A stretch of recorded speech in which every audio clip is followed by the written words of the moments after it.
Good morning, everyone. Well, good evening if you're watching this in the Shanghai region. This is the first ever E-Prix for the Shanghai International Circuit in China, and it should be very, very exciting. My name is Jess Ball, but you're not going to have me in the commentary box because thanks to the lovely series that we've got on. We've got plenty of series going on at the same time. MotoGP, FP and Formula 3. So for the rest of this session, for the entirety of the practice session, we're going to be handing it over to the World Feed and to Tom Brooks in the commentary. We'll see you in about half an hour to wrap up proceedings. But for now, enjoy free practice. A solid performance from him on 97 points. And then, of course, Antonio Felix da Costa has managed to climb up the championship standings there in P8. Let's take a look now at how the team's championship is shaping up. And of course, this is the critical one, because this is where the prize money is available. A 55 points gap between Jaguar TCS Racing and Tag Heuer Porsche at the moment.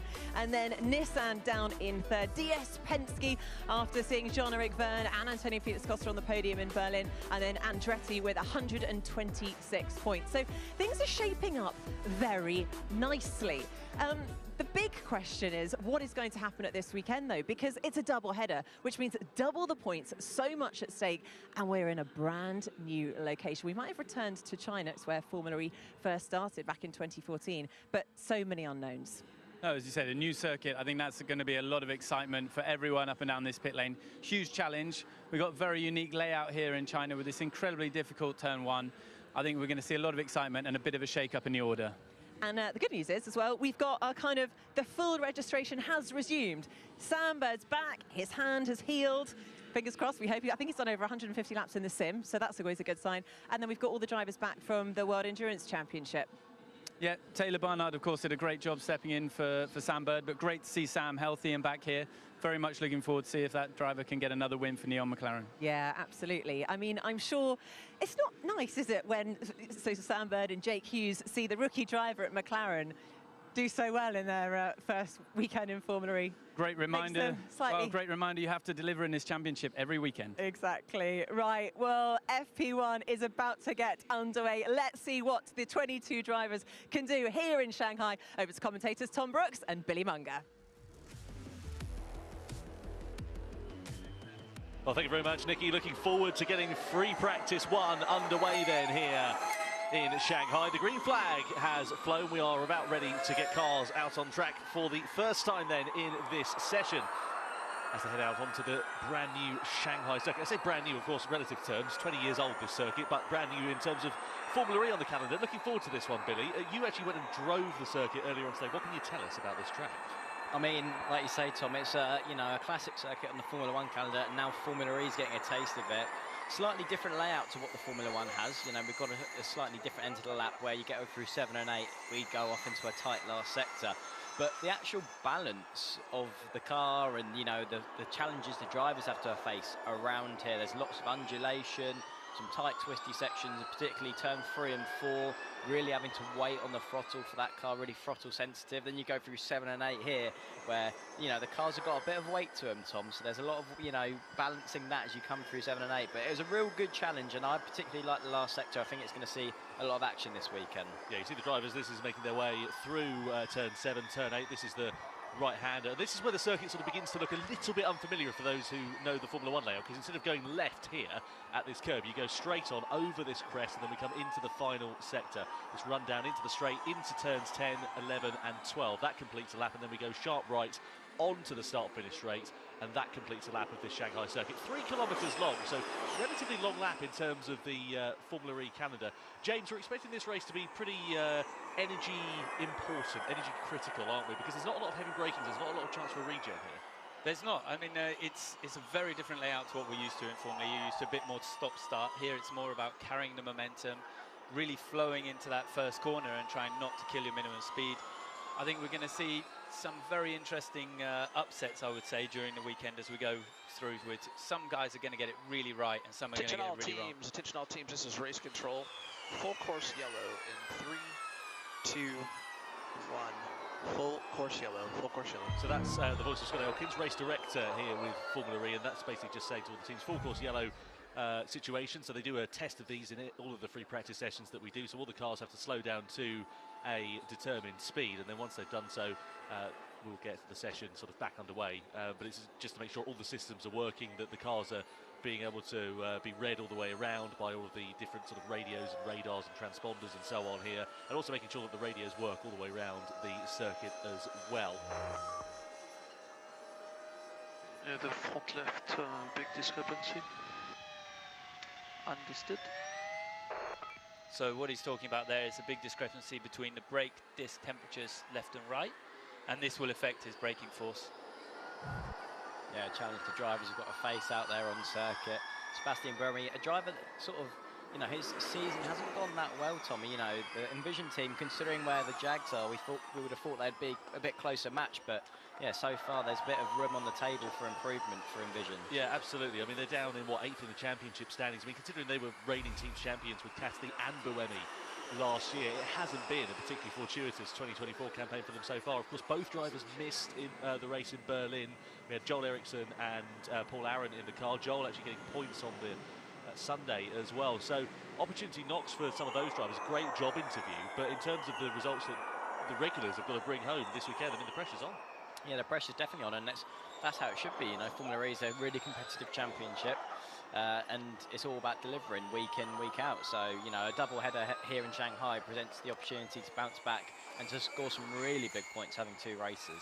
Yeah, absolutely. So just heading through this right-handed kink and then down into the braking zone of turn 6. This is one of the harder braking zones on the lap. You can see there's a bit of elevation going into that corner, but given the width of this circuit and the fact we're expecting this to be an energy-critical race, kind of like what we saw in Misano, and also to a point what we saw last week in last time out, rather, I should say, in Berlin.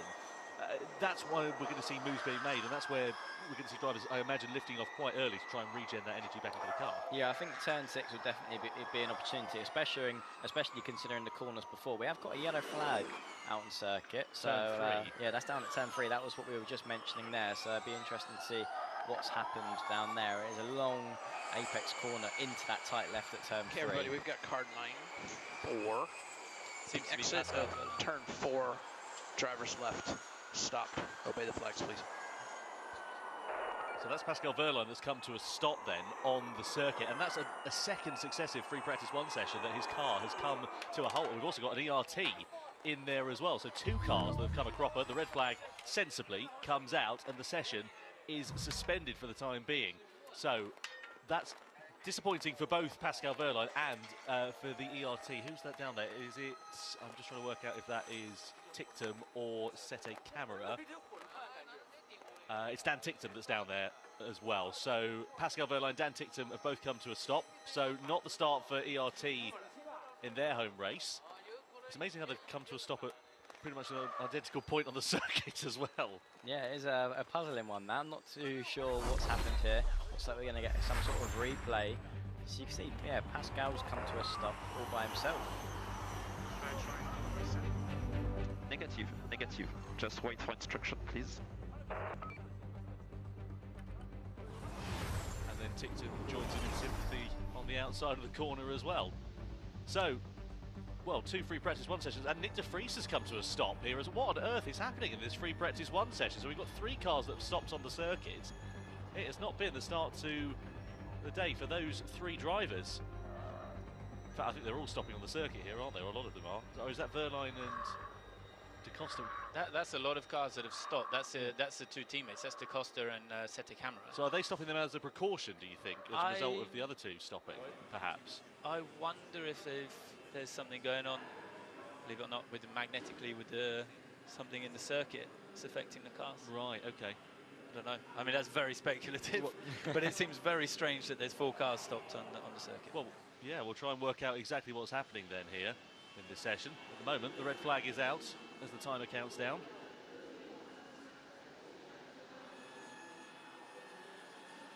So we'll await further news on this one, but a slightly bizarre incident bringing a stop to free practice 1 then here. Multiple cars stopping out on the circuit. As you can see, some others are still circulating, including this man here, Sam Bird, making his return to the championship. Robocop himself with his bionic hand now as a result of the crash that he had in Monaco in free practice 1. Just to say, by the way, I thought Taylor Barnard did a phenomenal job substituting him in those couple of races. Yeah, it's definitely not easy to jump into, you know, one of these cars. There's a lot of, you know, different systems, and it's a different way of managing, you know, the energy in the race. There's a lot of factors at play. So I think for, you know, any rookie coming in like Taylor did and delivering, you know, it was really impressive performance. He's definitely made himself a strong candidate for a seat potentially if one comes available to him. But it's also good to have Sam back because, you know, a race winner this year, you know, it just feels like it's going to add that little bit of edge back to McLaren and hopefully push them back up the order because they've scored a couple of points, but it hasn't been, you know, the big points that they would have probably been hoping for. Let's have a look here at Sam Bird, just getting himself back into the car then for the very first time. You can see that scar on his left hand. That's where he had surgery. So he had a plate in there already as he broke a bone in his hand back in 2021 in London, I think it was. So had a plate in there and then went and re-broke that same bone essentially. So yeah, he's double plated now and ready to go. Some, I don't know, titanium screws to make it a bit stronger or something perhaps. It's good to see him back out though, and looking forward to seeing what Sam can do this weekend because, as you say, McLaren haven't really had a particularly brilliant sort of middle season, but for the pole position that Jake Hughes had in Misano, they've sort of not really been there in the races. And if you look at what Nissan have been doing with the same car, same powertrain, they've been really maximising it, especially with Ollie Rowland. Yeah, I think the main thing for me is Ollie Rowland has been super consistent, you know, for a large proportion of this season. And I think that's just something that McLaren, like, they don't seem to have that consistency week in, week out. You know, they don't turn up to a circuit and really know what they've got underneath them when they go through practice and into qualifying. So as a team, I guess that, you know, when you look at it in the bigger picture, that's what they'll be aiming to, you know, achieve more in the back end of the season. Just a bit of consistency, just a platform to build on for next year. Looking here at Jake Dennis, special helmet design for him this weekend, and you can see some writing in Chinese on the top. And I asked him, what does that mean? Something special? And he said, no, it just says Jake Dennis. It's just his name. I wondered if it, you know, given we're in countries could have been a bit of culture, couldn't it? Yeah, it could have been, you know, something to do with dragons, could have been a Chinese proverb or something like that, but no, he just decided to stick his name on the top on it. So, you know, it does look cool though. It's a very cool design. I do quite like that. Are you a fan of one-off helmet designs, James, or did you prefer to just stick to the same lid? No, I normally stick to the same one. Teams, this is race control. Obviously, we have a bit of a situation here with between 5 and 6 cars stopped. So we're going to have to recover all of these cars. So everybody stand by. Before anybody asks, I want to see, yes, if we can try to extend the session. But I need to do some math. I'll let you know. But this is going to take a few minutes. Well, the thankless job of Scott Elkins continues once again. I would not want to be in his position. 5 or 6 cars stuck on track. The red flag out in free practice 1. And, well, obviously a lot of running loss for drivers. How many people do you think are, you know, trying to get hold of him and see what's going on with the session? He definitely looked there that he's a man who was under a bit of stress and, you know, getting a few people, you know, asking him lots of questions in that moment. He's always got a calm voice, though, hasn't he? I'd like him to read me like a bedtime story or something like that because he's always just so calm and measured. Good to see the fans that have flocked into Shanghai here this weekend as well. Expecting around about 30,000 people, something along the lines of that over the course of the next couple of days, which should be very exciting for them to have Formula E back in China for the first time since we were here in 2019 when we had the Sanya E-Prix. This man's got good history here as well. So just over 19 minutes then left of this session. Red flag out due to some 5 cars that have stopped out on circuit. That includes Nick de Vries, Antonio Felix da Costa, Sergio Sette Camara, Pascal Wehrlein and Dan Ticktum. So 2 ERTs, 2 Porsches, 1 Mahindra there. Not a particularly fortuitous start for a lot of drivers' sessions, and obviously a fair bit of recovery work to do. I don't know how many flatbeds they've got or tow ropes, but they're going to have to figure something out. Yeah, I think they're going to be a little bit stretched with the amount of cars out on track. James, I wanted to ask you about, you know, now we're going to probably look at having a shorter session. How do you think this is, you know, going to maybe change, you know, the run plan from the teams? You know, how are you going to adjust, do you think, if you are, you know, still in charge of the team with what's going on out there? You're going to have to straight away start focusing more on qualifying and less on the race. I think you're going to, these energy save laps, I mean, we saw at the beginning of the session the 2 Envision cars going out, one like line astern, just to try and work out how the slipstream was going to affect the car balance. I think you can forget that now. It's going to be each driver going out there for themselves in a shortened session, trying to understand their car balance for qualifying tomorrow, trying to figure out what changes they're going to have to make overnight to get a good car balance. I mean, you know from driving the circuit that, that it's going to be very, very challenging in these cars and with these tyres. So I think setup is going to be king around this track. Yeah, definitely a lot of long apex corners here in Shanghai, and I think, you know, if you haven't got the balance of the car quite right, if you haven't got enough front end grip, you know, to get you to the apex eventually when it comes to that part of the corner, or if you're struggling on the rear with stability, they're two factors that I think, you know, from a driver's point of view, it's going to be hard. All cars have now got green lights, by the way, so that means they can be recovered safely. Whilst we're sort of waiting for further information, team radio here. Do 2 complete OS lap in the lead, and then we carry on with a slow and a push. At the minute, they haven't confirmed what the session is extended, but that will be the run plan for sure when we restart, and then So just a bit of team radio going on there between Max Günther and his race engineer, talking about the run plan for once the session has restarted. Speaking of that, let's go down to Saunders. What's your best guess on this, Saunders? What do you reckon we're going to expect to see at this point as we wait for further news? Well, I've been in and out of the garages trying to find out what it is. And the truth is, at the moment, they don't know. But when something like this happens to multiple cars all at the same time, you have to start thinking that it could be related to a spec part, something that all of the teams and all the drivers share. So my best guess would be battery. And what that means, why it's done it, that we still yet to find out. But that would be where my head goes. Good to know there, Saunders. Thanks very much. I'll tell you what, if this red flag carries on any longer, I'll have to ask him for his thoughts on the pedestrianisation of Norwich City Centre.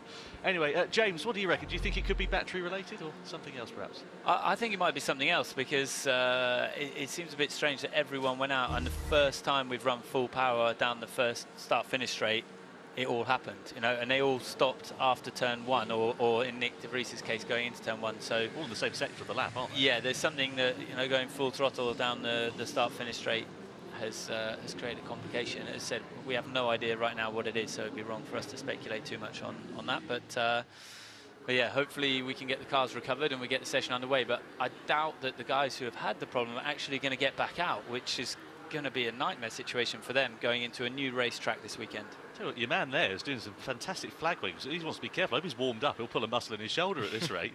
He's certainly going for it. Yeah, isn't he just? I like a bit of that. Some of the marigolds on behind as well. That's obviously, they're the electricity gloves, aren't not for washing up, obviously. But I don't know, do you do the washing up? Not in marigolds, no. Because I have a dishwasher for that. No, they're normally to help protect against the current from the battery, but yeah. There's Jake Hughes. He's looking forward to hopefully a bit of a better weekend, actually, compared to the last few that he's had, because, I mean, let's be fair, he was outperformed by his rookie teammate, Taylor Barnard, in Berlin. Yeah, it's definitely been a tough weekend for Jake, you know, considering what Taylor was, you know, able to achieve, you know, getting points on the board. Yeah, it's going to be one of those where Jake knows that, you know, he's definitely shown glimpses of pace. I think that will probably be what's frustrating him, is he knows that, you know, if he could put, you know, a whole weekend together, he'd be in for some big scoring points. You know, he's had a pole position, but just hasn't been able to capitalise on that. He's only had 1 point scoring finish in the last 5 races, though. And we're getting into the let's go into this discussion, because I've been wanting to touch on it all weekend. We're getting into the era of contracts now and discussions about next year and the seasons and stuff like that. Are there any drivers in particular that you've sort of been looking at thinking, oh, they could be at risk here? So you want us to throw them under the bus, Tom? Absolutely, yeah. I'm going to throw it to you so I don't have to deal with it. Well, I mean, you know, there's a few drivers that, you know, you could say have potentially underperformed, considering, you know, when you compare them to their teammates.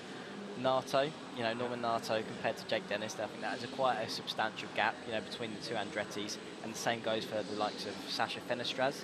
I like Sasha, he's had a really good career up until this point, but in Formula E he hasn't quite been able to, you know, get to the same level as Oliver Rowland and Nissan. You know, that's a big factory team, a lot of responsibility for both drivers to be performing, so I'm sure, you know, they'll at least be considering, you know, and having putting a bit of pressure on Sasha to deliver. And James, when you look at it from a team principal's perspective, what sort of goes through your mind when you're thinking about next season? You're looking at your current crop of drivers, let's say they've not had the best season. How do you then make the best decision going forwards? To be honest, this season there's been a few drivers that made too many mistakes. For me, that's the king. As you know, as a team principal, you have to look at the number of mistakes made by experienced drivers, not just the one-lap pace. And you know, as we were saying with Jake Hughes, there's been too many times he's made poor decisions. Say when he's in the middle of the pack and he's unnecessarily battling with someone and he damages the car, and then that's impacted his results. That's why he's you know, the topic of the discussion that we're having right now is purely because he really didn't make a smart choice and let a car overtake him. If you're going to go side by side when you're in P10, there's no point really. So yeah, there's just too many mistakes that happen at the moment in the midfield.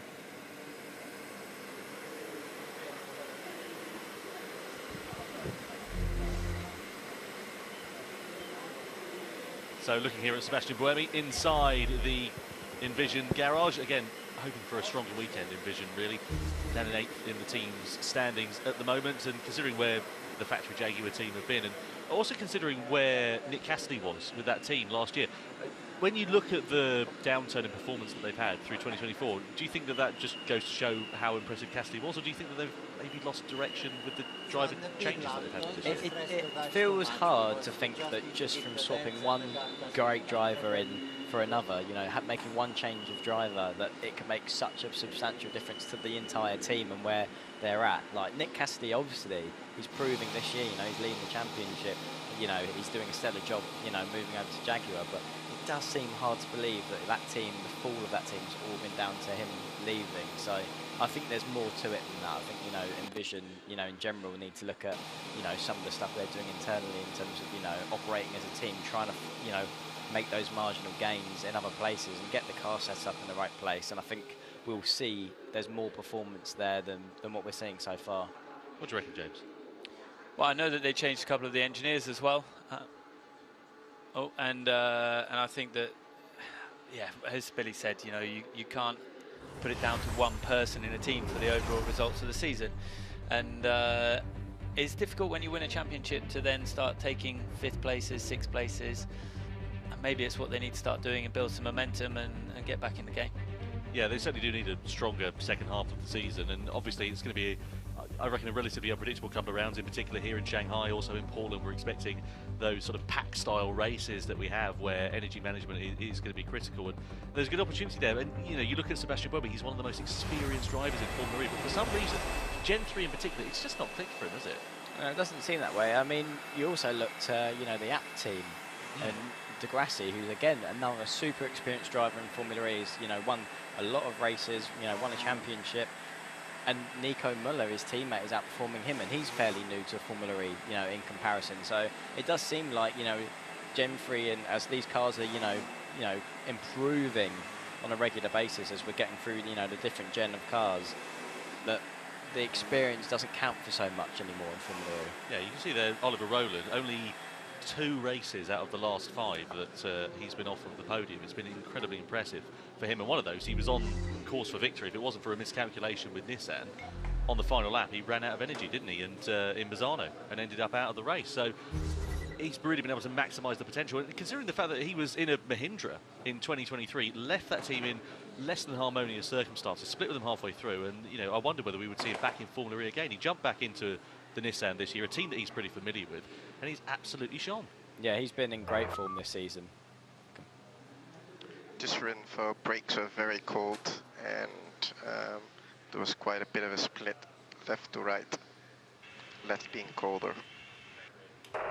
It's interesting that's exactly the same information that we had from Buemi as well, you know, about the difference between, you know, the left and the right tyre and the brake temperature just being, you know, the brake sensitivity on each side being completely different because of the difference in temperature. So it does seem like a theme that's, you know, throughout, you know, the whole paddock there, or at least through a couple of drivers, but we haven't had any clear running yet. So, you know, when you get up to temperature, when you get a few laps under your belt, then we'll start to, you know, really see if that is an actual issue. Yeah, I mean, the fastest lap we got in this session is a 1:14.882. I mean, that's nowhere near where we're going to be, I would imagine, later on in the day, as we wait for further news about when this red flag will come to an end.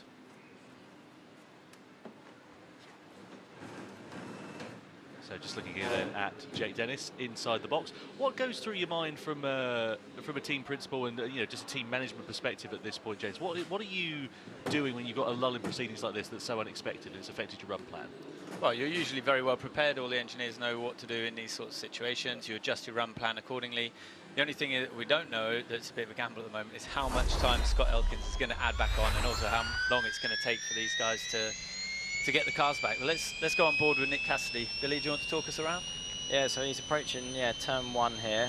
high speed, late on the brakes, and again, you got to roll the speed through. It's a really tricky first corner because it's just, you can see how long you're going on for. You see Nick Cassidy, playing with the steering there, trying to find the sweet spot where he can pick up some grip. Then we go down the hill, and it's quite undulating through this part of the lap. The TV cameras don't really give it justice of how much it drops into the apex through 3 and 4 there. Then we come through the kink at 5, just setting up the late braking opportunity into 6. This will probably be somewhere we see overtakes in the race.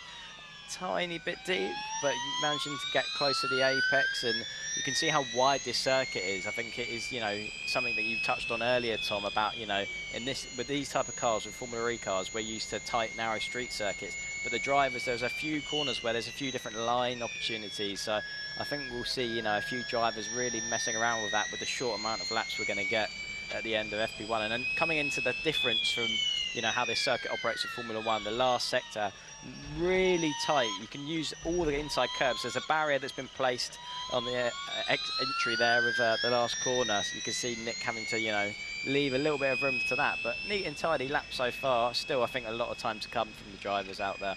Yeah, it looks all okay there for Nick Cassidy, but certainly nowhere near his limit. And as you said, the width of the track, I mean, that can't be overstated. Because you look at turn 7, turn 8, those sweeping corners, you're thinking, well, it looks very one line through there. But I mean, given the fact that we will see drivers backing off and trying to recover energy, there is a good opportunity we'll see 3 wide potentially in a corner like that. Yeah, I definitely wouldn't be surprised, especially with it just being Formula E. That kind of happens on a regular basis. Even when we have street circuits, we end up 3 wide somehow. Yeah, certainly do. Well, this is Antonio Felix da Costa, most recent race winner in Formula E. Technically, he's finished first on 2 occasions. Of course, Mazzano, he was disqualified post-race as a result of a incompliant part, a throttle spring that was in the car and wasn't supposed to be there, essentially. So he was disqualified from that race and then has finally bounced back. But I mean, given the fact that there was a fairly public rift between him and Porsche earlier this year, James, do you think that's going to do enough to have made amends to that relationship, or do you think it's still going to be sayonara at the end of the year? Winners win. Antonio's a winner, a champion in this series, and there's not many drivers out there that can deliver victories and multiple ones in a season. And Antonio's crossed the line first twice. I think he's a super talented driver. He clearly needs to get a bit more performance out of his car for qualifying. More likely, I think, out of himself. I think he's also probably one of his harshest critics. He really does take every bad qualifying badly. So no, I think Antonio did a cracking job, in the last race. He's getting better and better, and I'd like to see him back on the top step again before the end of the season. So what are you going to be doing here at this point? Obviously, you can see he's got a track map out here. He's going to be sort of going through and discussing bits with his race engineer now. Yeah, there's a few small things you can just cap off with your engineer there if you've got a bit of too much understeer going into turn 1 or in the middle of turn 1. Obviously, it's so early in the session that it's very difficult to get a proper read on where the car is, where the tyres are, how the brakes are. So yeah, just a quick little summary so that when the engineer's looking at the data, he has some context to that data, and then they really make sure they're on the same page going into the rest of the session. Yep, just looking here at Jehan Deruvala in the Maserati. Unlucky, actually, in Berlin. It was the strongest showing that we've seen from him throughout 2024, actually. Given that it's his rookie season, he's had a bit of an uphill struggle trying to adapt to that car and the type of racing that we've got in Formula E, but seemed to really get his act together in Berlin in terms of pace. Didn't necessarily translate that way, though, in terms of results. He was on for what seemed to be a good points finish, and then he clattered into the back of another driver down at turn 9, and that was his race over.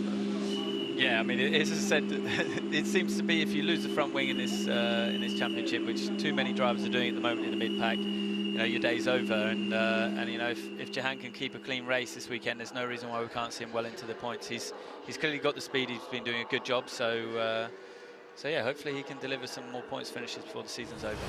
Looking at Dan Tickton just over talking to Pascal Verlon, you can see the timer has gone back up to 25 minutes. So when the session does resume, we will have 25 minutes of action to go in free practice 1 then, but still at the moment no confirmation as to exactly when that will be.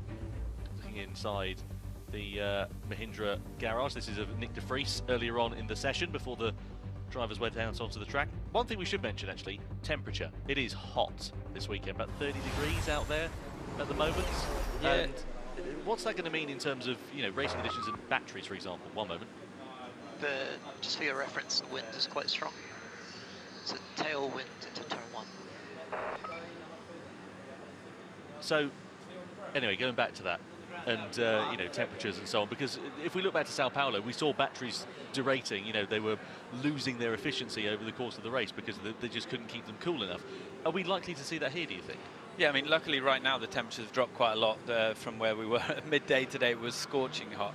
I think we're going to see them struggle with tyre temperature, to be honest, in qualifying. I think the biggest thing tomorrow is going to see who can prepare the tyres in the right way.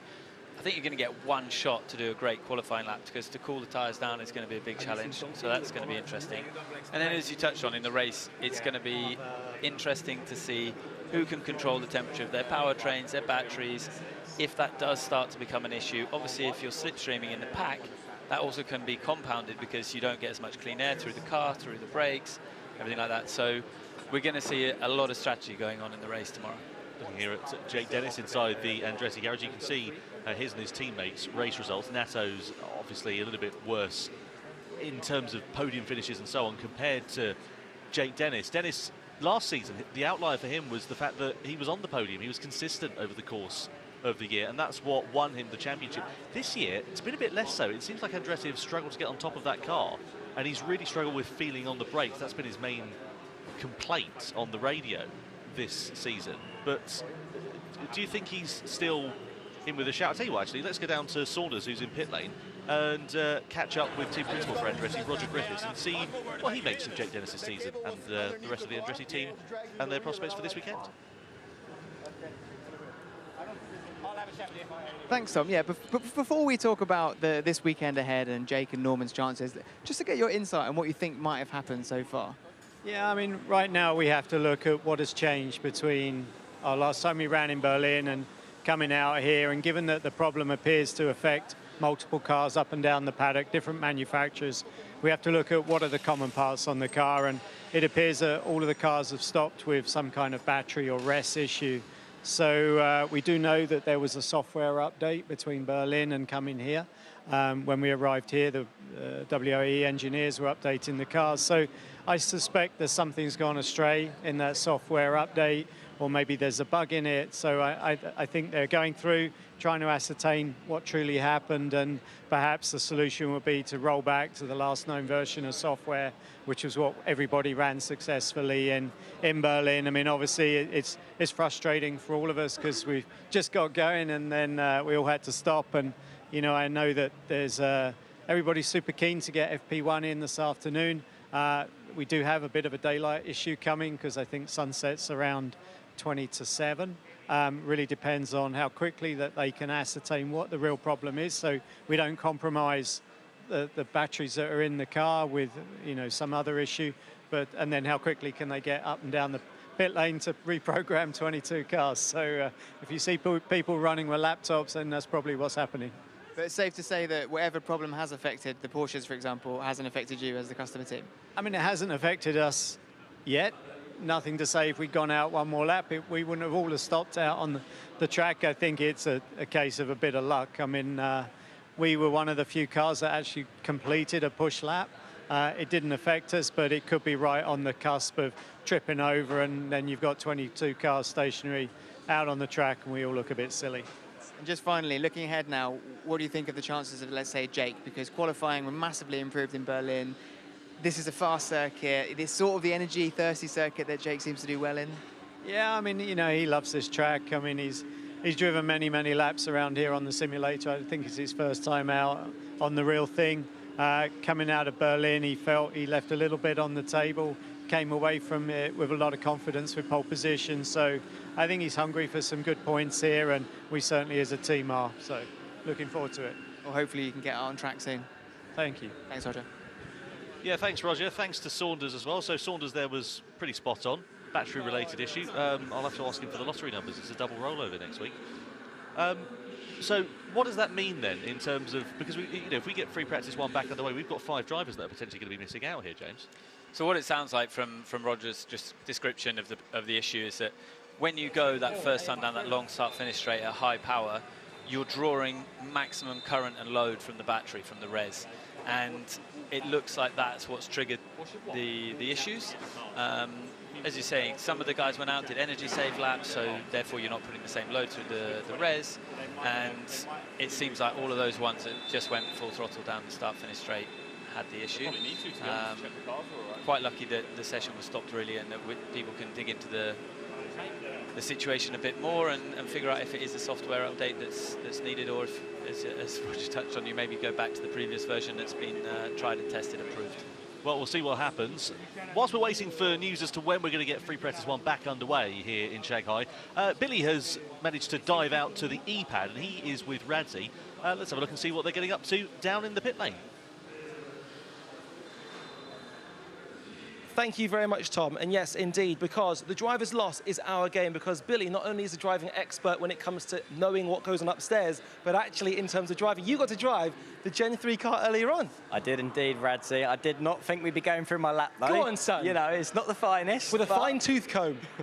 We can run through it. This was me following the safety car, short-lived. These Formula E cars, they're pretty quick, Radzi. It turns out they are. What are the forces like, and how does it differ to the stuff you're normally used to? Yeah, so from my background of, you know, coming up from junior single-seater categories, this car is a little bit heavier with the battery, but the acceleration, that having that power there straight from the off, it was incredible, and it really, you know, took a few laps to get used to. You can see me having to feather the throttle out of there, but you know, in comparison to the top boys out there, I look at this and I think, oh, I'm a little bit rusty, Radzi.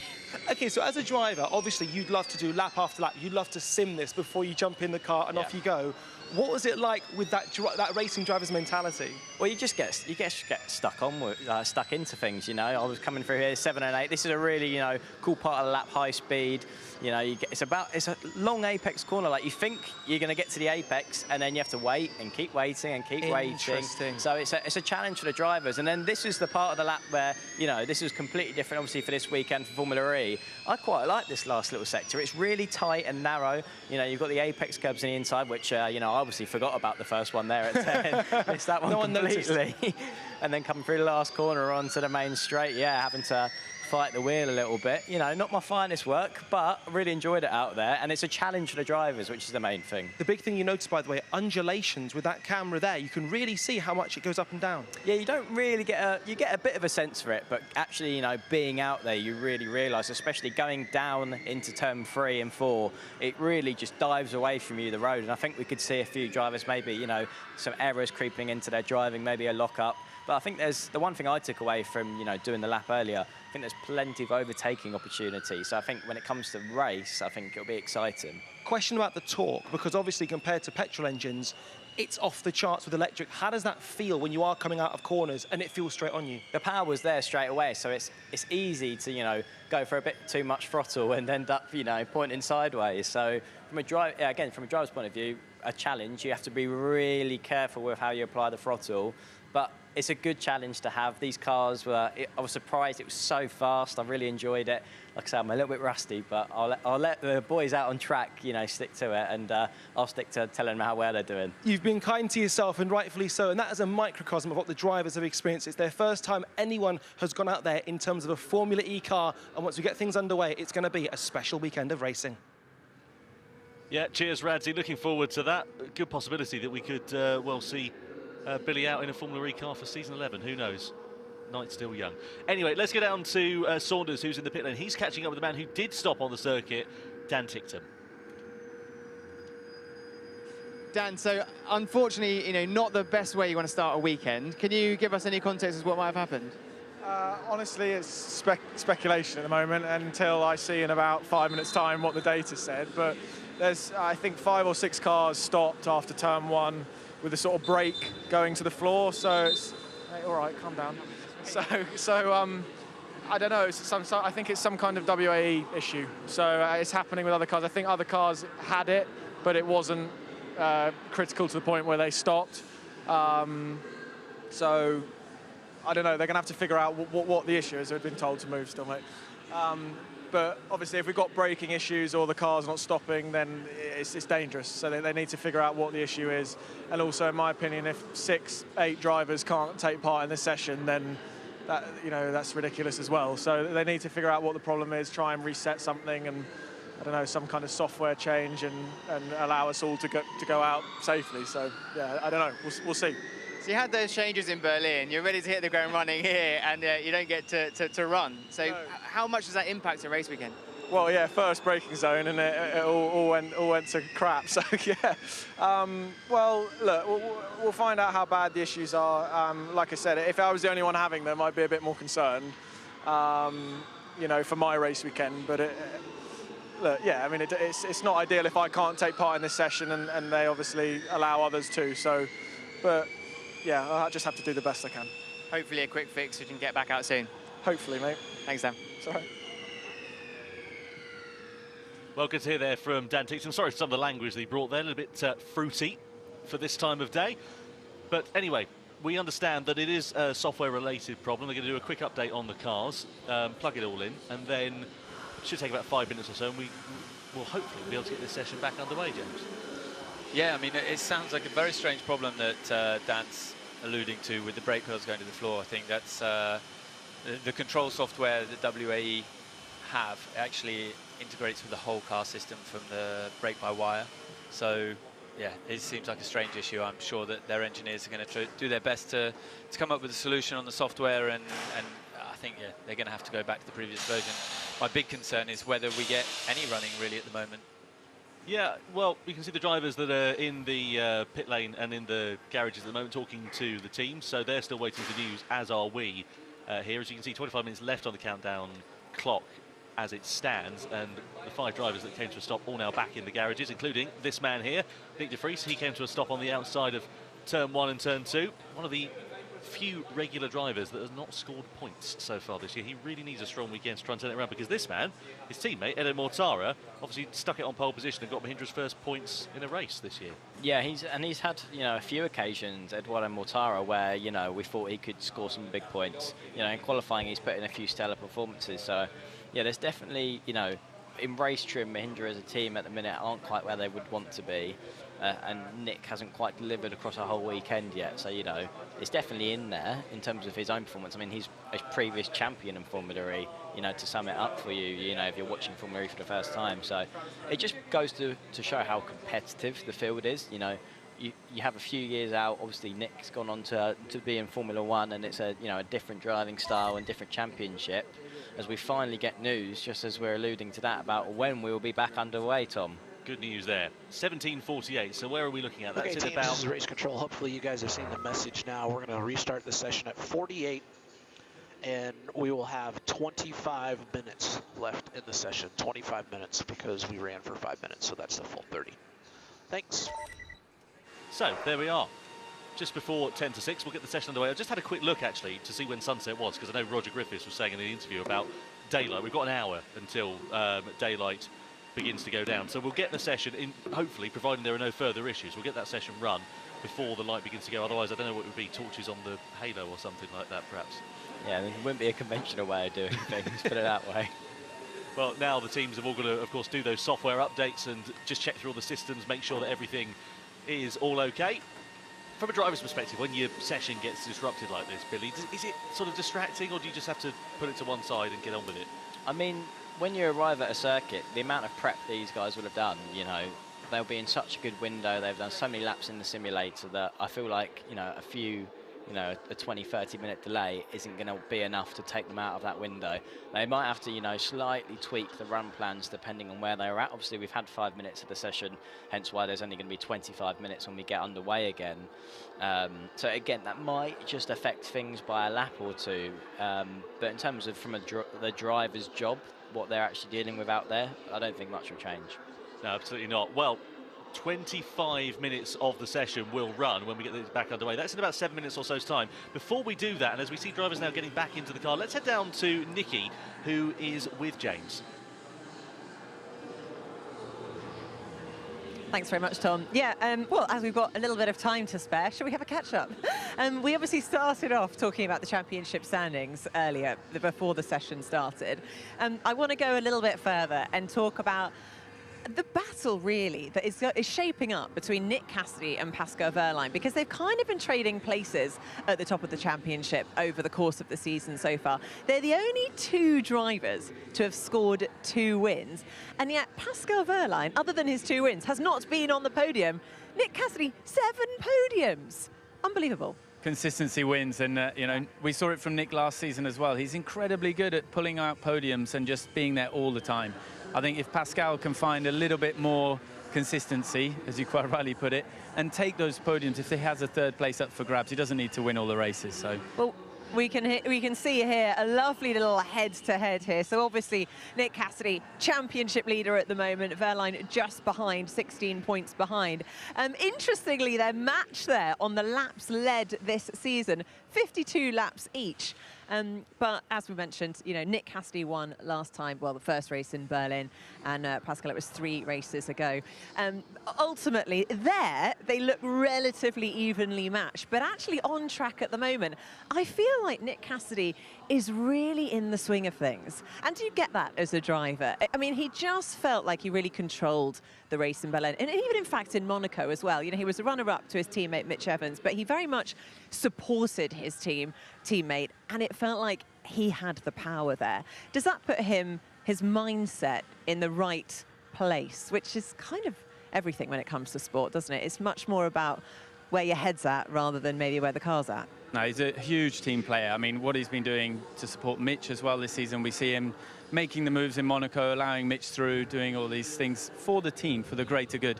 But let's also not forget that Nick has the highest win percentage in this championship. 12.5% of his races he's done in Formula E, he's won. Yeah. And that's higher than anyone else in this pit lane. So even though he gets lots of podiums, he's got more wins per race than anyone else here. It is pretty impressive stuff. Let's remind ourselves of what we've got to look forward to in this racing season. So this is obviously round 11 and 12 over the course of the weekend here in Shanghai in China.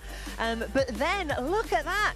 We've only got 2 locations left. We'll have a double header in Portland, USA, which will be the second time of us returning there. And then we have our grand finale, the double header in London at the Excel Centre. Now, the racing that we will see in Portland compared to London is very different. We always talk about energy management in Formula E. You know, these drivers have to walk this very fine tightrope of balancing, kind of, you know, going flat out and furious and full power, but also they need to manage the energy. How critical is that going to be in a race at a track like this in Shanghai? I think we're going to see a very energy critical race, let's say, going into tomorrow. And let's not forget in Portland, who won last year? Nick Cassidy. I think he's shown time and time again that he can deliver in these complicated races where you need a huge amount of intelligence, you need to apply every little bit of knowledge, work with your team on the radio, work with your teammate, try to understand what you need to do to bring the car to the front on the final lap of the race, because that's the only lap that matters. And you can see that now I hope he has the support of Mitch Evans as well. I think Mitch is obviously going to want to win the championship as well, but there might become a point where maybe it's not quite as possible as supporting Nick. And I really hope that Mitch and Jaguar get behind Nick and they can really help propel him to the championship. Given the fact that we'd only have 6 races left, is this a race where you're playing together as a team, but will we start to see team orders come into play? Nick Cassidy, P1 in the championship, Mitch Evans, P5. It's going to have to. I mean, you know, Jaguar knows what it's like to lose a championship. You know, what happened last year to the customer team winning the championship. And yeah, for them to win a driver's title and a team's title, I think they might have to deploy some team orders later on in the season. Well, very exciting stuff indeed. Now, it's been a busy week of news this week. Did you hear? Porsche, they are another team who have committed to Gen 4. So we've got Jaguar, Nissan, and now Porsche committing to Gen 4, which is just fantastic. I think it just shows the commitment up and down the pit lane for the future of Formula E. And Sonis is joining us here. Sonis, we were just talking about how brilliant it is that Porsche have committed now to Gen 4, alongside Jaguar, alongside Nissan. Exciting times. It's amazing because it's not just good for the sport, it's not just good for the racing. It shows their commitment to electric mobility, like you said, you know, that the future is electric, and Porsche understand that, and they're here to keep fighting for championships. And you got to enjoy that, didn't you? Because you went out on track a few races ago in the Porsche Taycan. Nice. I did, yeah, in Berlin. Got the chance to drive the Taycan GT myself, and let me just tell you, that thing can go. It has actually an attack mode feature on it, which I think is super cool, that something directly from Formula E racing is now available in a road car. So is that what you're saving up for? Because I know you drive an EV already, but is that going to be the next step? Yeah, maybe in about 10, 15 years, yeah. We'll just keep mentioning Porsche and you never know. Did you not put your order in for one? Afraid not. Afraid not. Yeah. I forgot to write the letter for that one. Didn't ask for a discount. Yeah. You can ask now. They offered me a couple of quid off. Yeah. But you know the right people, Saunders. If anyone can make it happen, you can. I'll try my best. Yeah. I certainly would like to drive one. With Porsche joining for Gen 4 officially, it's going to be incredible. I mean, we're going to see such high-power cars in the next generation. It's going to be so exciting, but we've got an exciting race ahead of us this weekend first. We've still got a championship to finish, and we've also still got 25 minutes to go in FP1. So FP1 will be resumed. We will get to see not all, but the majority of the cars on track and ultimately putting in some really important laps to set themselves up for a double-header race weekend. Just one final, I suppose, with all of this change in FP1, what is the most critical thing that they can get out of the next 25 minutes? Shaping your balance before you go into tomorrow. You need some sort of idea on what to do for your setup.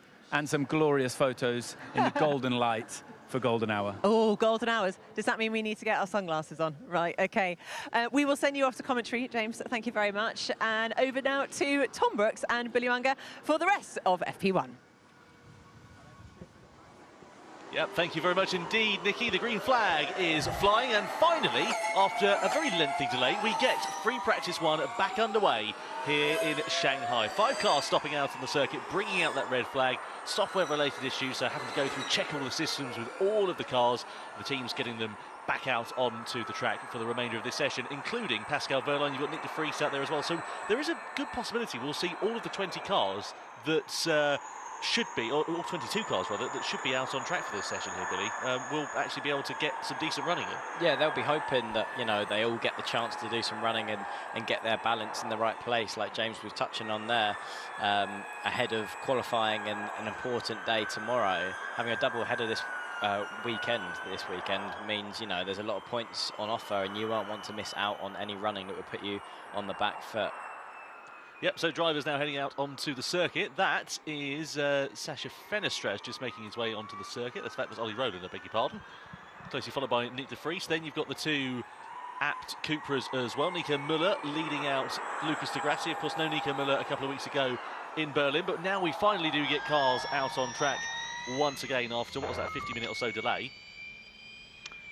Mitch is going to go straight into outpush. This tyre set obviously is brand new, so we'll do a prep on both. So just saying the difference in the run plans there between Nick Cassidy and Mitch Evans. So scrubbing in the tyres seemingly for Nick Cassidy at the moment is the order of the day. Yeah, just, you know, building them up to temperature. Don't want to push them too hard too soon and, you know, risk getting any form of graining, or, you know, just take the tyre out of that sweet spot window, which, you know, he will have if he preps the tyre correctly.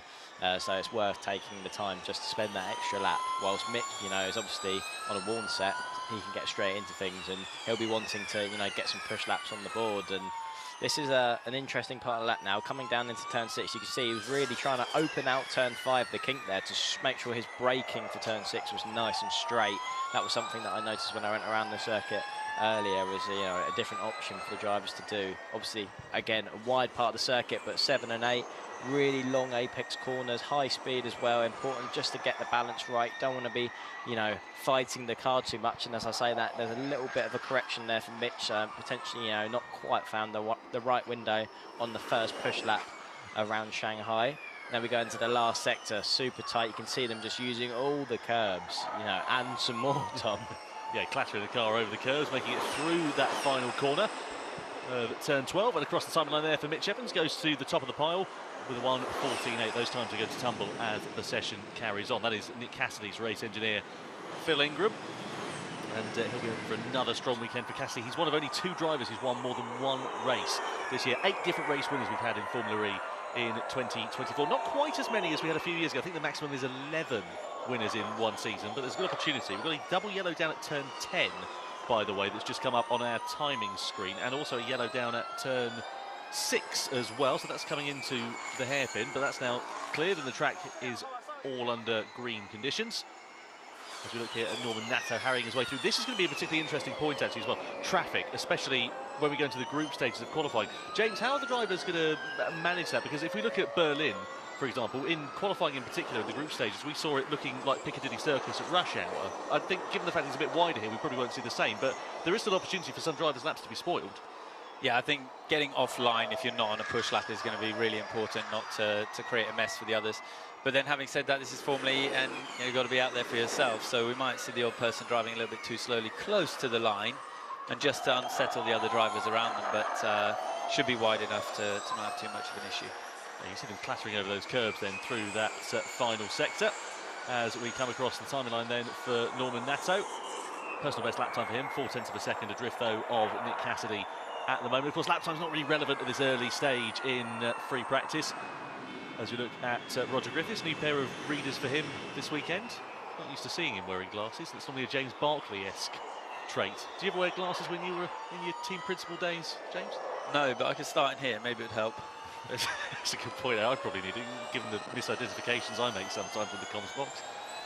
So through turns 3, turn 4, and then the right-handed kink of turn 5. Not really a corner, to be honest with you, but you're flat to the floor at this particular point. The question is, when the driver's going to lift? And you can see them now working here, I guess probably trying to do a bit of slipstream simulation come race day. Yeah, that's exactly what they're doing. They're just trying to work out, the gains they can make from following a car in front closely, and how that will affect the energy management when we go into the race day tomorrow. So that's what free practice is all about. It's about finding those little gains, figuring out where they need to be with the energy going into the race, which is obviously where they score the big points. Yeah, absolutely. See how it is going to work out for a lot of these drivers. This is through into that final sector. You can still see there's a fair bit of elevation change. We've just got a yellow flag that's come down at turn 6. It's quickly cleared though. So whether the drivers just run off the circuit as they begin to try and push the limits. Of course, when I say this is their first visit to the circuit, it is of course in person, but they've done a lot of laps on the simulator coming into this. How close to the real thing can you get though with a sim?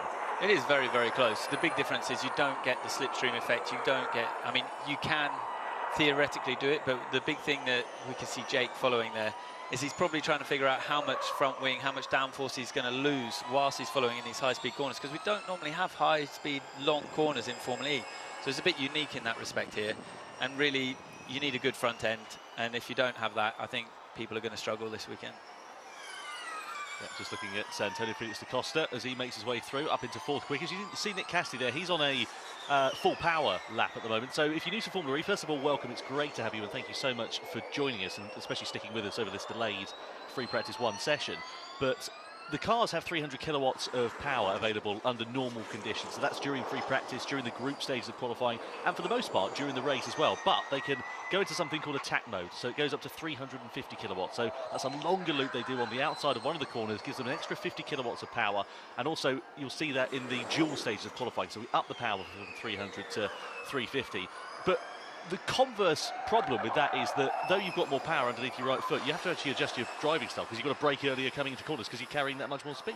Yeah, exactly. There is a balance there to be had where you have the more power, and we've seen Nick Cassidy use that power, and he goes to the top of the timesheets, 1/4 of a second quicker than his teammate Mitch Evans. So a nice healthy margin that he's got in his pocket so far. Obviously we still expect the times to come down, but yeah, just going back to what you were saying, Tom, about the difference in the power. Having that more power, you arrive at the corner quicker, so you need to brake slightly earlier.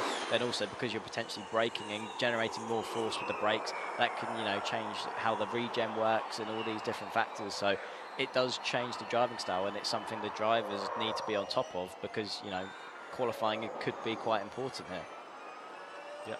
We'll see how it works out then for the drivers. In terms of qualifying being important, do you think that's going to be the case, James, this weekend? Or do you think, we saw Nick Cassidy coming through from right near the back of the field in Berlin, for example. He was down in, 18th place at one point, wasn't he? I think here it's going to be more critical to be in the top 10, top 8 ideally, and then really position yourself and try to save a bit of energy, because we don't have such low-speed corners as we had in Berlin. Berlin is a bit more stop-start. You saw the concertina effect at the front of the group, and then Nick being able to drop back, he could focus on his own rhythm, he could focus on his minimum speeds, and he created his efficiency by himself, and that efficiency enabled him to have an advantage over the rest of the field that were having this accordion effect whilst the group was bunching up and getting stuck at apexes and running 2 or 3 wide. Nick did his own thing, ended up with a huge healthy advantage on the energy, and then just drove past them all. So very impressive from Nick in that first race in Berlin. So we're coming into sort of sunset time now here in Shanghai as we approach 6 o'clock in the evening local time. Nick Cassidy currently the quickest man of the lot, followed by teammate Mitch Evans at the moment. Home race here for ERT this weekend. They'll be hoping for stronger progress, especially after both their drivers stopped out on the circuit earlier on, but they are now both out on track as we look at Sergio Sette Camara making his way through. Keen to see what they're going to be able to do for the remainder of this free practice 1 session with just over 16 minutes now remaining.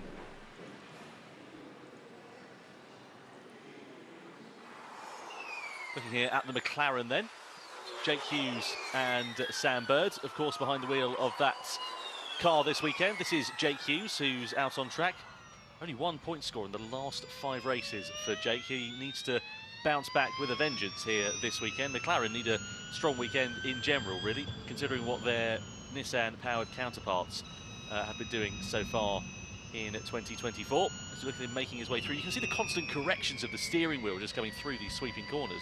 Yeah, there's definitely, because they're so long apex, you are just fighting the car the whole way through, you know. Ideally, if you're in a sweet spot with the car, you wouldn't have to do that. You'd, you know, be able to turn into the corner and the car would just gradually slide through the corner, but it's not always the case. It's quite a bumpy circuit, a lot of undulation, so there's more to, you know, the balance than just, you know, pointing it where you're wanting it to go, and, you know, it does that. Yeah, you have to search a bit for the peak grip on these tyres, and you can see them working hard. I think also trying to get the tyre in the right window is very tricky on this one, Billy. Something you got to experience earlier today, but yeah, you have to work hard here to find the sweet spot of those tyres, and I think how the temperature is going to evolve tomorrow is going to be a massive difference to what the guys are experiencing today. It is super hot out here. That is something definitely worth noting, that, you know, the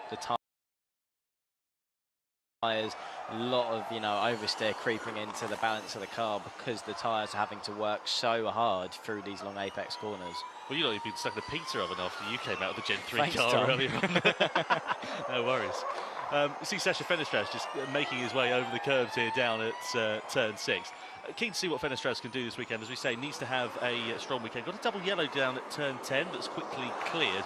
I assume that's probably due to the fact that that's where the pit entry is. So maybe you just got a driver going slow off the line, perhaps, and making their way to the pits. Yeah, all backing up, going into turn 10 to give themselves a gap to start a flying lap. So, you know, if we are going to see any traffic issues, it's probably going to be, you know, as we approach turn 10, everyone queuing up on the inside, backing off, trying to get a gap.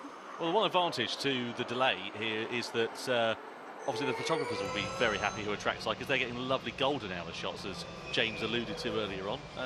Surprised not out there getting a new photo for Instagram or LinkedIn or something, James?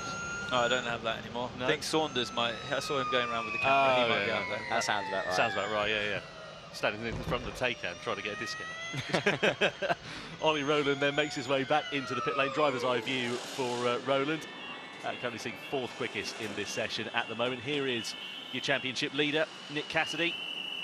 Opportunity knocks for him in 2024. He is incredibly impressive in the energy critical races that we have had so far this season. If you remember back to, of course, Berlin last time out. If you remember back to Mazzano, who was on the podium on the Sunday as well. In Diriyah, he's taken a victory this year. He's one of the, you know, as I said earlier on, only 1 of 2 drivers who's taken multiple wins so far this year. Just looking here at the 2 DS Penske's going through, and just the driver's eye view as they make their way out of turn 3 into turn 4, and then inside the DS Penske garage. Of course, this is an environment that you're pretty familiar with, James. You worked with the DS team for a good few years, and you know, inside that outfit. What do you reckon their expectations are going to be for the remainder of this year? Because we've seen flashes of speed from them, you know, good podiums for Byrne and for Van Dorn this year. Do you think they've got what it takes to finally claim a victory in Gen 3? Yeah, DS definitely have what it takes to win races before the end of the season. I mean, I think Jean-Eric is normally very, very strong on new circuits. This has always been his one of his huge strengths, actually, when I was working with him at DS. We would go to a new circuit and he'd be immediately on the pace. He'd know exactly what he needed from the car, and he'd normally deliver a podium or a victory in those first races. So I've got high hopes for him today, or tomorrow. And yeah, 2nd place in Berlin was a strong one for him in the first race, and I think he should be able to follow that up, hopefully this weekend, with another podium. I'll tell you what, 11 minutes to go in this session. Fair old gap between the drivers. I mean, we normally used to seeing, if you look back to Berlin, for example, again, I know a very different type of circuit, but we were, what, 9/10 of a second separating 22 drivers. We're up to 1.4 there and thereabouts between 21 drivers at the moment. So a fair old gap, and also crucially, Jake Dennis down there in 20th place. Yeah, and interestingly, Jake Dennis, you know, normally him and Pascal Wehrlein like to be close to each other. Pascal's just gone top of the timing sheet, so maybe Jake's about to put in a hot lap and go and join him up the sharp end. There has been a bit of a war on words from them over the last, well, I want to say the last season really, but, you know, going into at the end of 2023, we saw it kicking off, didn't we, in London? There was frustration brewing from Dennis as he was trying to claim the title and was hoping that Pascal would help back him up. Of course, both Porsche-powered cars, one factory and one customer, of course, but yeah, Dennis was frustrated, and seemingly that is still boiling over into 2024. We've heard them not happy with one another throughout the season, and again in Berlin they were knocking 7 bells out of each other at one point. Yeah, they race each other very aggressively, considering, like you said, they're both using the Porsche powertrain. So it's something to be managed, that relationship, you know, between Andretti, Porsche. You know, obviously that is the more important factor for the teams. So it's something that, you know, they're just going to have to, you know, work out between themselves, really. Yeah, just noticed that Jean-Eric Vergne's gone fastest in this session. So, James, thank you. Well done. Very impressive. You're very welcome. I mean, can I get the lottery numbers off you, actually? Clearly, Jean-Eric was listening to me on his preparation lap. He decided to deliver a cracking lap there. That's a really, really strong lap from him to be 3/10 in front of Pascal at the top.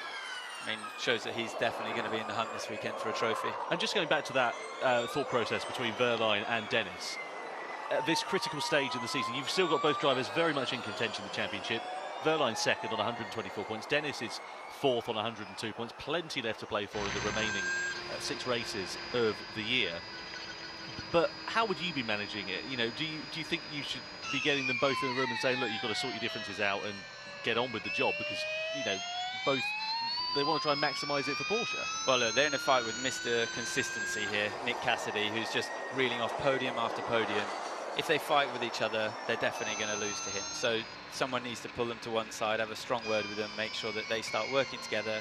There's no more funny business. You know, they both have the same powertrain.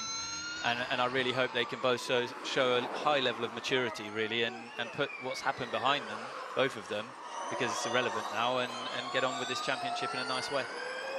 I'm loving the halo messages on top of the Porsche. They've always been a highlight of the season. Nice Chinese proverb on the top of Wehrlein's one there. He who comes first wins the race. Makes sense. It does, yeah. That's a good one. That I know some Chinese proverbs, but none of them are appropriate for broadcast, unfortunately. So. Well, you just need to be first in the last lap. Yeah, exactly that. Obviously, qualifying, as we say, top 10 was where the drivers would like to aim, but there are still 3 points on offer, and it doesn't sound like a great deal, but 3 points could be the difference between winning the title and losing it coming into the season. Yeah, definitely. There's points that matter, and I always think if you start from pole, you know, even if we're in a situation where we have, you know, critical energy management going on and you need to slot yourself back into the pack effectively a bit more, it's easier to do that from pole in a lot of circumstances than to have to navigate traffic, be in, you know, the mid-pack where, you know, there's potential for, you know, bodywork damage or just crashes to happen, or it's more likely anyway. So I think starting from the front and getting some more points and then working your way back at the early stages of a race, it just seems like a much more logical way of going about doing things, if possible. But obviously everyone is going to want pole position, but yeah, again, the race is more important, as we got Degrassi there, who's managed to pop himself up onto P2, so he's found some pace. Yeah, you see him clambering all over these curbs through the final corner, hugging that one there like his favourite granny as he comes through the penultimate turn. But I tell you what, Lucas Degrassi has not had a good season by any stretch of the imagination. Just 1 point on the board. It's been his worst FE season to date, and he's got good history here in China. If you remember back to the first ever Formula E race in Beijing, he won it, okay, by difficult circumstances. Yep. I'll go to the next level on target. So is that go race or go deploy? Go race. So now just changing the run plan there, seemingly, for Nick Cassidy, focusing on a bit of race pace with the last 7 minutes of the session. But just going back to that thought there for Lucas Degrassi, as I said, won the first race in Beijing when Nico Prost and Nick Heidfeld came together and basically brought Formula E onto the map, essentially, and showed the strength of the Gen 1 cars as it was back then. He's got good history here in China. It just hasn't worked for him for whatever reason at this year. And if you look at what Nico Muller's done, I mean, Nico has been vastly more impressive in terms of his results. He's got more points on the board this year, admittedly back in Tokyo, only the 1 point scoring finish, but that's still been enough to. In fact, no, he's also scored in Italy as well. So he was almost on the podium in Misano. He was, yeah, you're quite right. Cassidy snatched it away from him by a tiny margin. He did. Final corner. Try to do deck. Copy. Yeah, deck. Also turn 6 on the level of front lock in. Try to do deck. Copy. Yeah, deck. So what do you think it is with Lucas de Grassi? Why do you think it's not clicking for him? Honestly, I think, you know, the car is such a small operation window. You know, Lucas, let's not forget, was on pole position for the first race in Gen 3 as well in Mexico last year. And he has great speed. I mean, he's showing it now. I think getting the team around him, obviously he moved from Mahindra back to Abt. I think it needs a bit of time to adjust, find the balance, get working with your old engineers, because I think he's with the same engineer, building that relationship again. And it takes time, especially when you're up against such a competitive and close field. So I think now he's showing his speed again. He's getting back in there, and I think we could see some good points finishes from him if he can get it all put together this weekend. And of course, new opportunities for Abt Cupra next year. They're moving over to join forces with Lola and Yamaha, so a new powertrain manufacturer coming into Formula E as we begin the Gen 3 Evo era. So there's a good opportunity for them to try and turn things around, because it's not been a particularly harmonious relationship between Abt and Mahindra in Gen 3.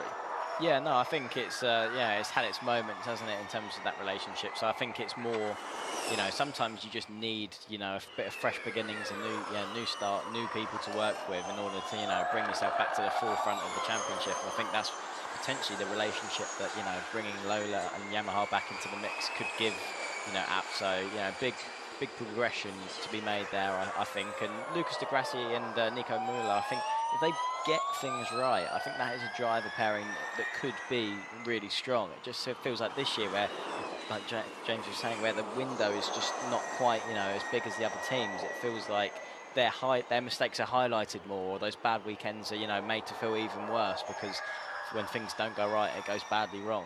Yeah, it's a bit like sort of getting ready to run a 100-metre sprint, starting and then realising your shoelaces are tied together kind of thing. It's less than ideal. Mitch Evans has gone fastest then, 4 minutes left of free practice one. As we look at Nick Cassidy, as we know, he's on a bit of a race simulation towards the end of this session, but still improves actually, goes up to 5th fastest at the moment. So lap times are in the 1:13s now. We're in the 1:14s when the red flag came out earlier on in this session. So 1:13.2 is the quickest time set by Mitch Evans.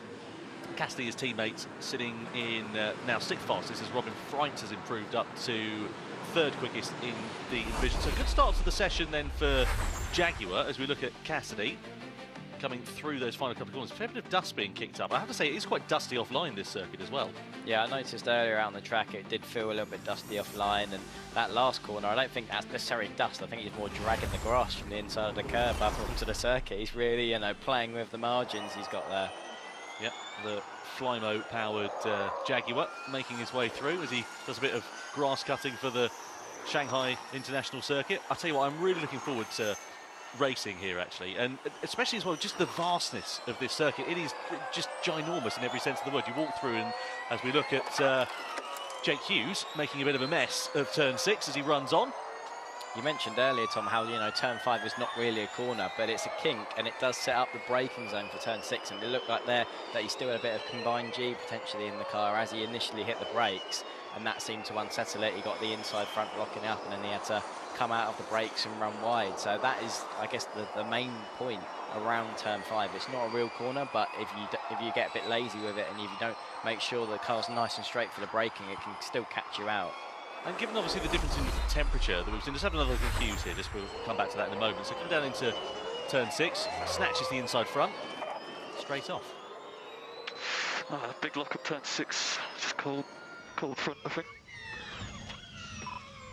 So by the way that Jake was, you know, communicating that there, it seemed like, you know, maybe a difference in the braking potential from left to the right side. So that is something we heard earlier on in the session that some of the drivers were struggling with. To me, it still looked like there was a bit of combined G in the car, but, you know, there's a lot more for the avoidance of doubt, we will do practice starts after this session. We will do practice starts after this session. Scott Elkins there just confirming that practice starts will take place at the end of this session. So just under 2 minutes now left here, and we're seeing lap times beginning to tumble. Drivers are sort of on the push laps towards the end of this one, so they're doing the full 350 kilowatts of power just to try and see what their qualifying simulations are. I guess this is probably going to be more akin to conditions when we go racing tomorrow. I know it's a little bit later now and conditions have cooled slightly, but compared to what we'll have in the morning, it should be in theory closer in terms of the temperature. Yeah, I think it's, yeah, no, the conditions are more relevant to the race than when we get practice and qualifying, which is going to be earlier in the day tomorrow. I think this weekend it's going to be a hot one, there's no doubt about that. The track is going to rubber in as we go through the weekend, particularly the last part of the lap, because that's a part of the circuit that doesn't get used very often at all. So, you know, the Formula E cars are going to be putting rubber down, and there will be, you know, a change on how the drivers can approach that part of the lap. They can start braking a bit later, start being a bit more ambitious with the amount of cornering speed, minimum speed they're looking to carry through the corners.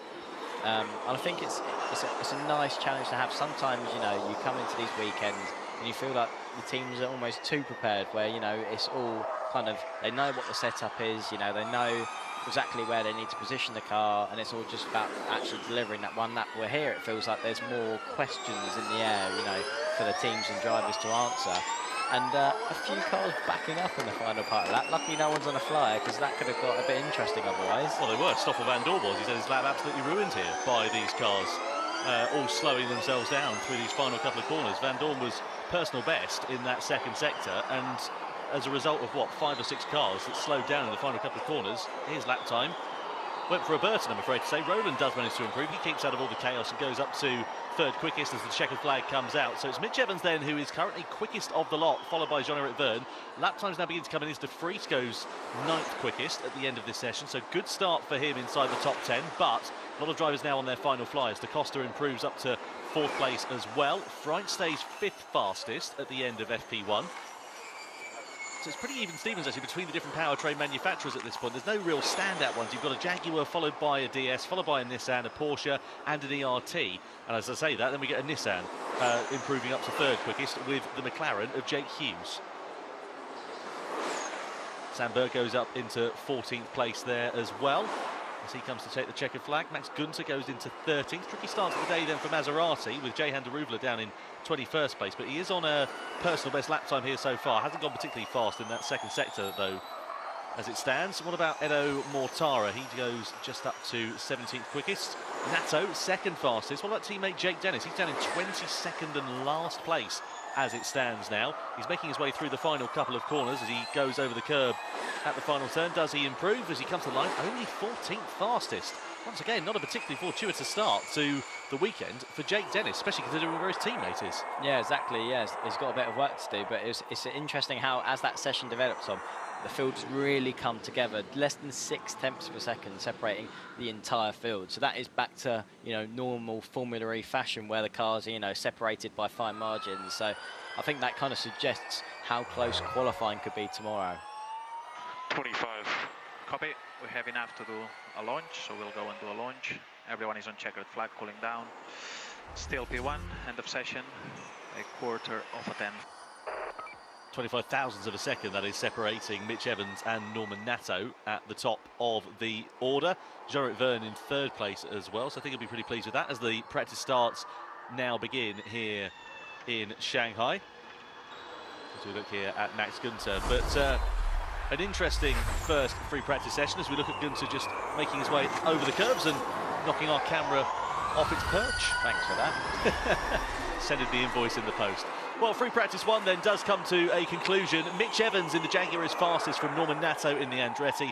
Jean-Eric Vergne in the DS Penske is 3rd ahead of Jake Hughes and Oliver Rowland. Well, we got there in the end. Looking forward to more here tomorrow.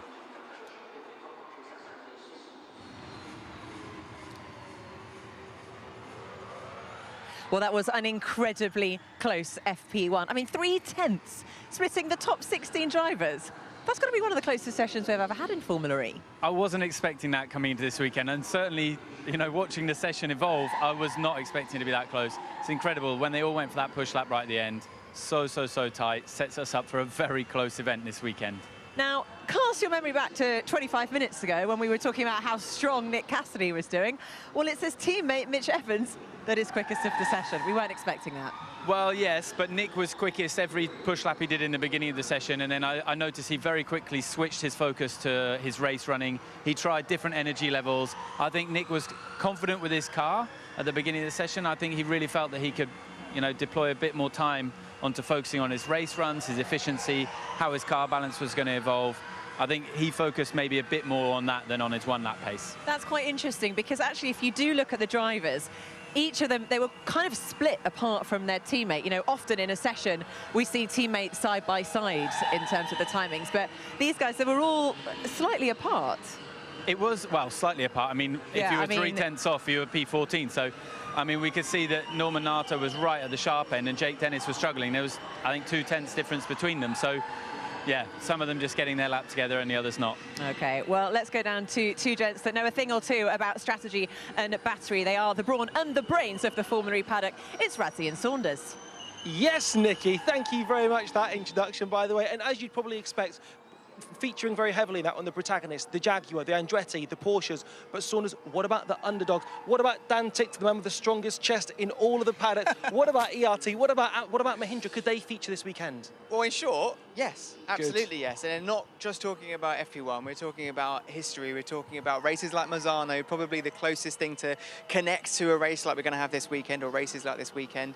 Let's look at Dan Tickton. You know, he has shown in Mazzano that he is capable of a top 4 finish. You know, that wasn't necessarily because they've got the powertrain, it's because they can maximise their opportunities in these chaotic races. He also had a lot of sort of hardware changes in Berlin, so now he feels confident in the car. But then you go forward to the likes of Sergio Sisicamera, his teammate, also finished P6 when he finished P4 in Mazzano, very similar circuit. Look to the likes of Mahindra, they are on just a straight upward trajectory. You know, in Berlin, Eduardo Mortara, pole position and points in the race. That's their whole season target completed in one race. So there's lots of stories within these underdogs that make them exciting to watch, especially in races like this. Really exciting. Just very quickly, McLaren, by the way, Jake Hughes, could he be back? Again, not to focus too much on Mazzano, but in Mazzano, Jake was on rails. He got his pole position in the second race in Mazzano. So, yeah, very strong with one-lap pace. And again, already showing that this circuit might suit him too. And if it does, we are very excited, Nikki, because underdogs are our second favourite dogs to hot dogs. I like those.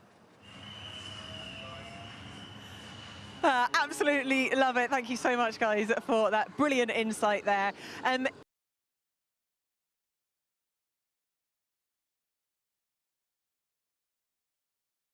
James, it's going to be a very busy evening for these guys. It is time for data crunching. We know just how critical it is to get their setup right, and that all comes from the information that they've learned on track today. Yeah, it's going to be a short evening for the drivers and engineers. They work hard into the late hours of the night. Got to get a lot of things under control. I think you're going to see some drivers working with their teammates to try and help understand the complexities of this circuit. So it's going to be very, very interesting to see who gets on top of it for tomorrow morning. Can we make any predictions from today's session, or is it still anyone's guess? I think we can say the Jaguars are going to be at the sharp end this weekend, and Jean-Eric Vergne. Well, there we go. We've had a race prediction already. Brilliant. Thank you so much, James Foster and the rest of the team. Now, tomorrow, we do kick off bright and early, 8 a.m. for FP2. Make sure you join us. It might be a late night for you if you're watching in Europe. Then we've got 10 o'clock qualifying and the race at 3 o'clock. It's going to be a good one. We can promise you that much. We'll see you tomorrow.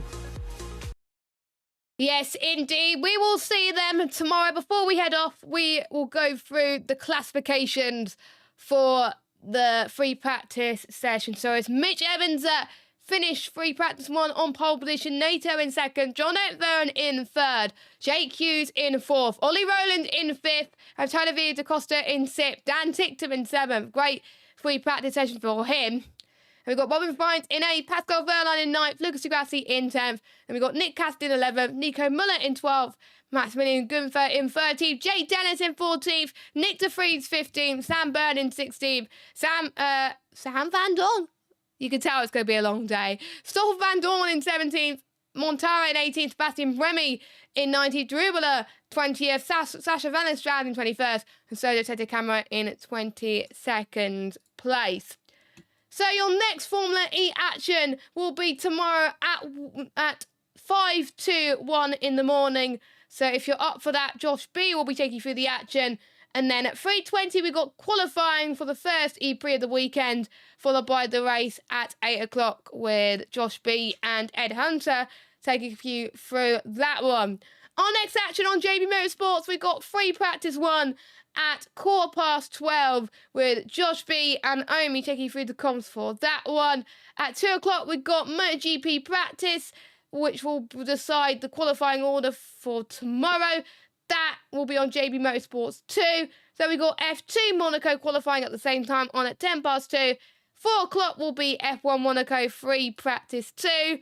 As well as the same time, it'll be carb day from 4 till 6 p.m. as well. And then we got the pit stop competition from 7:30 UK time. We're going to be in for a busy day of action. The next busiest out of the ones we've got coming up. So you could join Josh at around 1 o'clock in the morning for free practice 2 with Formula E. But take care, stay safe, and bye-bye.